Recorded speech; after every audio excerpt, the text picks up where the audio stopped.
Alrighty, just here to give you a bit of a tutorial on how this mod actually works.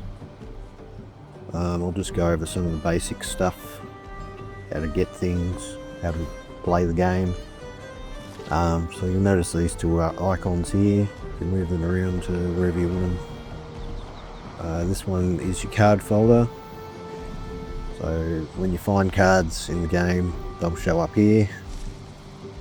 And once you've found one, you can actually click on the art to get a better look at it. And with your cards, you can go into the deck builder and build yourself a deck.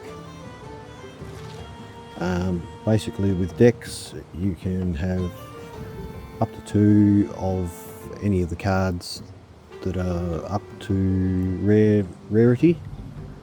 Legendary cards, you can only have 1 of each of those in your deck, and boss cards, you can only have 1 boss per deck.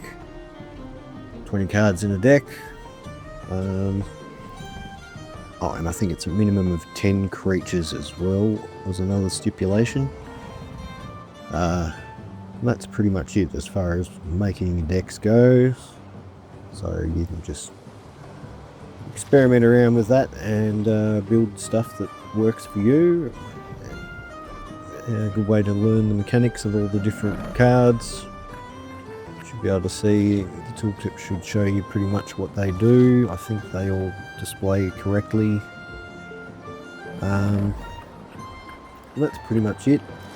Build a deck, give it a name, save it, and then when you go into a match, which you can go to the board here, you can also just press F6, opens and closes the board.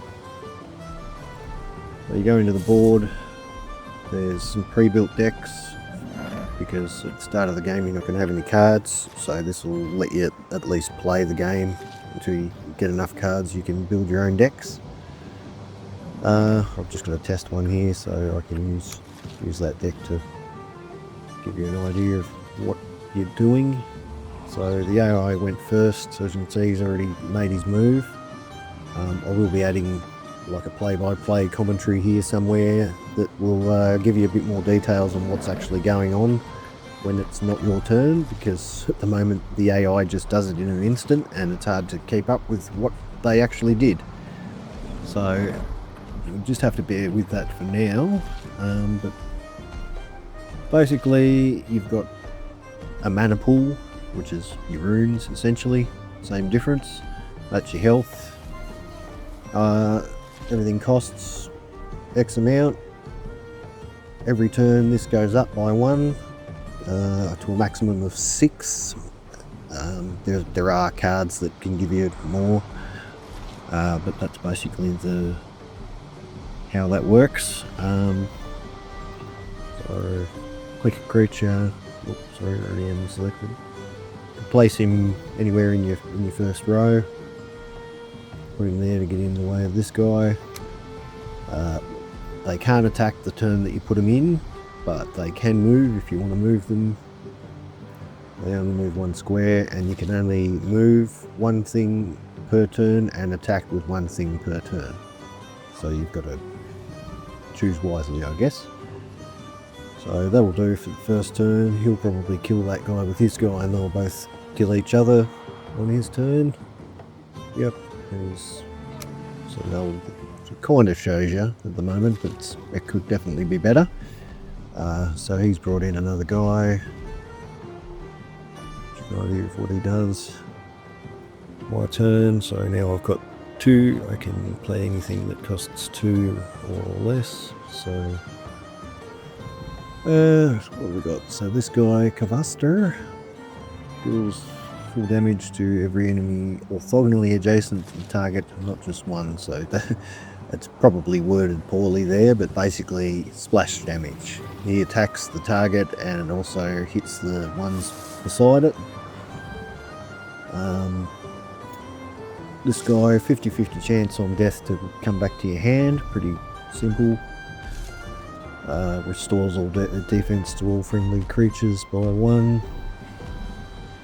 So we'll just throw this guy in for now. Now, as you can probably tell, some of the costs are probably a bit unbalanced at the moment. Everything's sort of just been thrown together for more so for the sake of giving it some field testing before we can really refine what should do what and what needs to be nerfed and buffed and so on and so forth, just with play and feedback. So keep that in mind. Right, so he's been played. Can't attack, but I can move in. Just bring him across to here if I want. And that's the turn done. Can't do anything else. End turn. Then move that guy forward one. He's brought this guy in. So he can't move, but he has range, so he can attack up to 2 squares away. Can't attack in these directions, but he can attack straight ahead. That's pretty much it. Pretty self-explanatory there. What have we got here? Dragofang. There's an equipment, so I can add that to a creature, which will give it ranged, and also gives it +1 attack, which is pretty handy. Nothing else to really show you there. Give him that, just to show you how that works. This guy will probably kill him next turn, but so now he can attack this guy without getting hit back because he's further away. So, you know, his defense has dropped by 3, and that's pretty much me done. Alright, so old mate decided to attack me rather than attack that guy. Notice the AI does tend to try and kill you rather than creatures. Something else that will be slowly built on over time, giving it better decision making and so on and so forth. Right, what have we got here? Fenris armor, pretty straightforward, adds defense. Also lets a creature move an extra square, which can be handy. Megagnord. We've got here +1 defense. While the creature's in play, your maximum rune cap, which is this, is increased by 1. Whenever the equipped creature attacks, draw a card. That card costs 1 less. And yeah, that's pretty much it. So it's pretty decent for a Megagnord. Kind of reflects what it does, I guess. I'll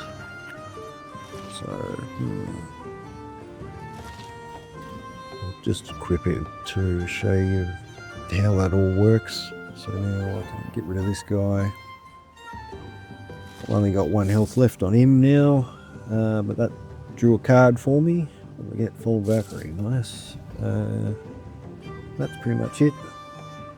That's my turn done. I probably should get some more guys on the board, but I'm probably not really going to win this game. I'm also just trying to show off a few mechanics. Alright, so something killed me there. The growth killed me with his ranged attack. Son of the neck. Got this big... and it's got a root harness gauntlet, so that's got chunky defense. You'll notice this guy gives +2 defense while you control any other Seeker family creature. So Seekers, Fullings, Grey Dwarves, I think that's all at the moment that kind of have groups, or families, I guess you'd call them, which certain cards will give buffs to, like this one does. That'll be expanded onto the more cards that come out, and the more we tweak the mechanics and how everything works. Alright, flying, so he can attack diagonally, which most things can't.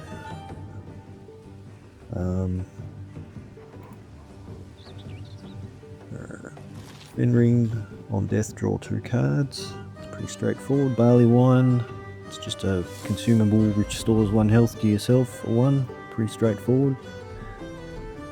Right, let's just throw this one out there. And use the barley wine just cause.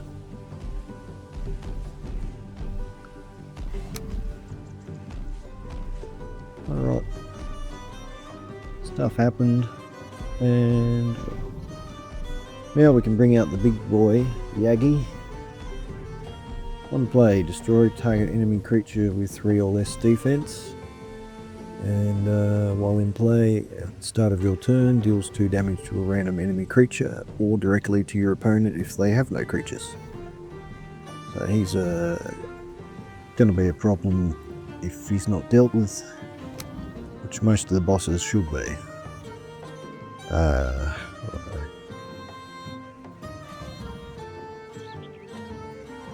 we can bring her forward and she can attack diagonally,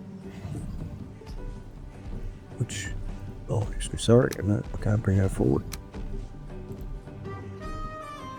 Never mind, do that next turn.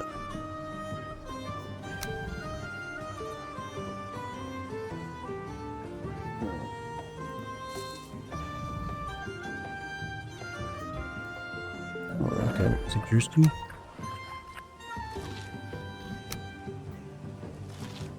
Oh, of course, sorry. Forgot about Yagel's targeting ability there. I was wondering what was going on there. Had to kill something first. Now I can move her. Right. So she should be able to attack diagonally, which does damage to this guy, but because he can not attack diagonally, he can't hit her back. So it's a good way to chip things down without getting yourself chipped down in the process. Alright, that's about it for that turn. Alright, now he's brought Yagel's in too. That's a bit of a problem, and lots of things got killed. Alright,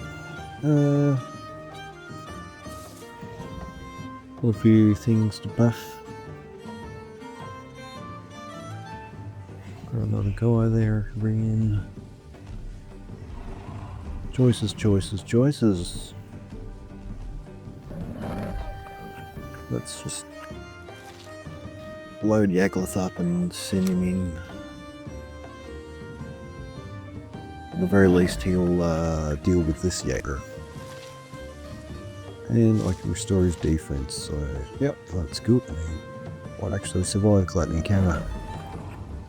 Oh, that wiped out by something else. He must have played an item. Once again, because you can't see what he's doing, it's a bit hard to see what he actually did there, but that will be added in the future. Obviously, if you're playing PvP against another person, you might have a bit better idea about what they're actually doing on their end. Alright, what have we got? That one just gives you extra runes, pretty straightforward. On death, draw cards, pretty straightforward. Now you'll notice our health is ticking down now after a certain amount of turns, which can be adjusted in the settings. It goes into a sudden death, so every turn health gets depleted by 1 until you're down to 1.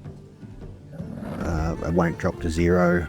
You have to actually do damage for it to go below 0.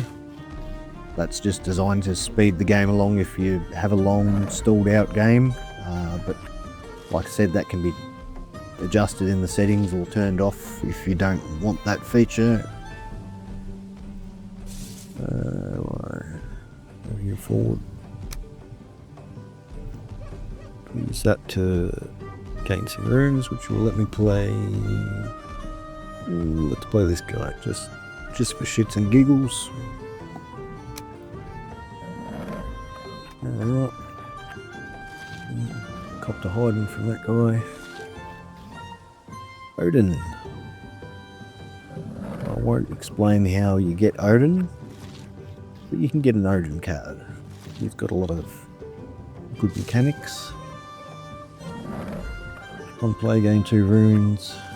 On play, draw 2 cards. On death, if a creature struck the killing blow, that creature is also destroyed.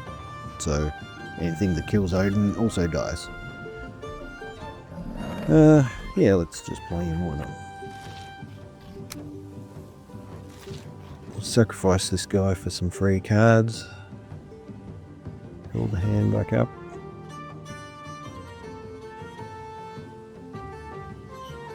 Alright.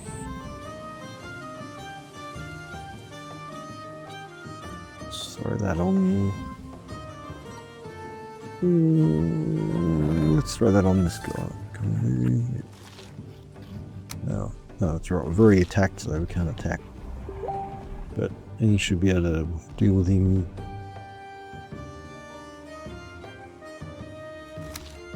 Nice. Alright. So this one's a fun little mechanic. Get this weak dude up here. And then use the portal to swap their positions. And now we have a much better guy attacking. And because you're in their back row, you can now attack face, which just means you're attacking them. So do that. Dent in his health.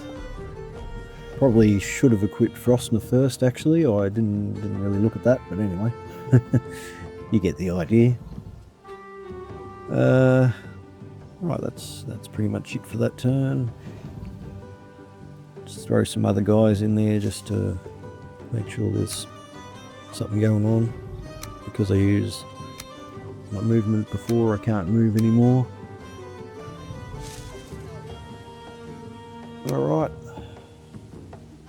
Looks like I can actually win this match now. Give Odin the big hammer and make him hit the player on the face. There we go. He's dead. Currently you have to click end turn for it to register that the match has ended, but that fix is also coming. Not a big deal at the moment. Just do that. Match has ended, the board will go like this, transparent, so you know it's done. Then you can quit out of here, click end match, will just, or new match will just take you back to here. You'll see challenge duel there, that's for PvP, so if I want to challenge another player in the game that happens to be playing, they will pop up on your screen, and on the other players' screens, this icon which stays up the top of your screen there, or wherever you want to put it, will just flash orange. Whoever clicks on it first, it'll start a match with them. If you don't want to wait for someone to accept, just click cancel. And that's pretty much it. PvP, yeah, works pretty much the same as you just saw, so I don't really need to do a demo of that. And that'll require me to set up a bunch of other things, so try that later. Righto.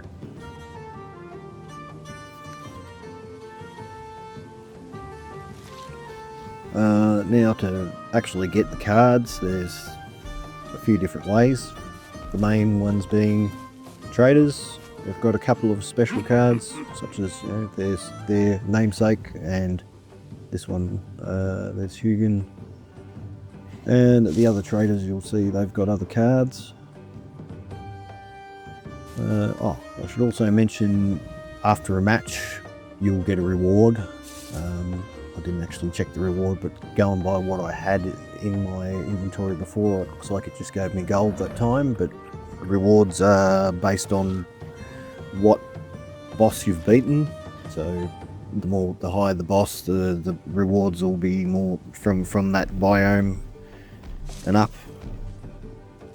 So, you know, once you've beaten later game bosses, you'll get later game rewards. And there's also a few one-time rewards as well, which you can get from winning matches. But I won't go into details on them too much, because that will just spoil the fun of you figuring out yourself. Righto, there's also rewards to be found from creatures that you kill. A few moments later.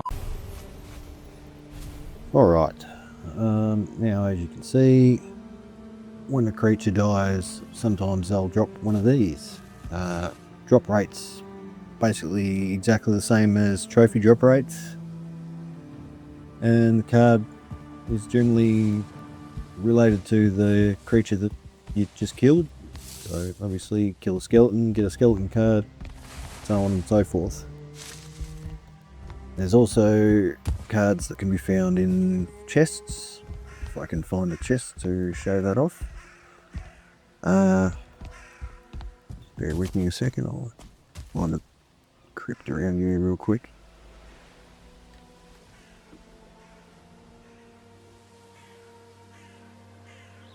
That's where I saw one nearby before.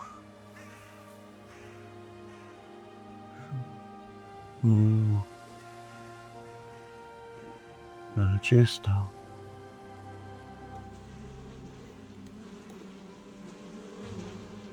course you don't. Oh wait. There we go. Alright.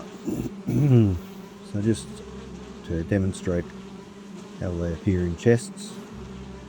You'll see them there. When you add them to the inventory, they'll appear briefly there, disappear, and go over here. And now they're in your card folder.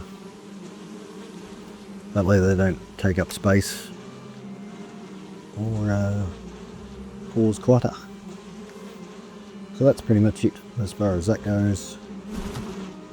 Those are the three main ways to actually acquire the cards. There are a couple of exceptions to that rule for certain special cards that I won't mention. You'll figure that out by playing. That's pretty much the basic gist of everything, I think. I'm sure there's a lot of other things I could probably delve into. There's the PvP side of things, which basically works how you saw the game play out before, except you're playing against a person and not an AI.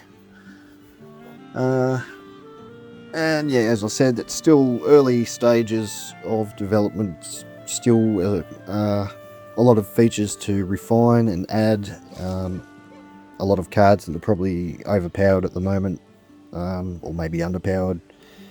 That'll just require testing from players. More feedback, the more testing done, the more I can tweak it and make it more balanced. And the AI, I'm looking at trying to improve its decision making, give it a few more options as far as, rather than just straightforward move forward, attack anything that's in its path, to make battles a bit more challenging. And there's other things that will be coming in the future, like NPCs that you can challenge for specific rewards, and maybe some other stuff. Anyway, that's, I think, pretty much covered everything that needs to be covered for now.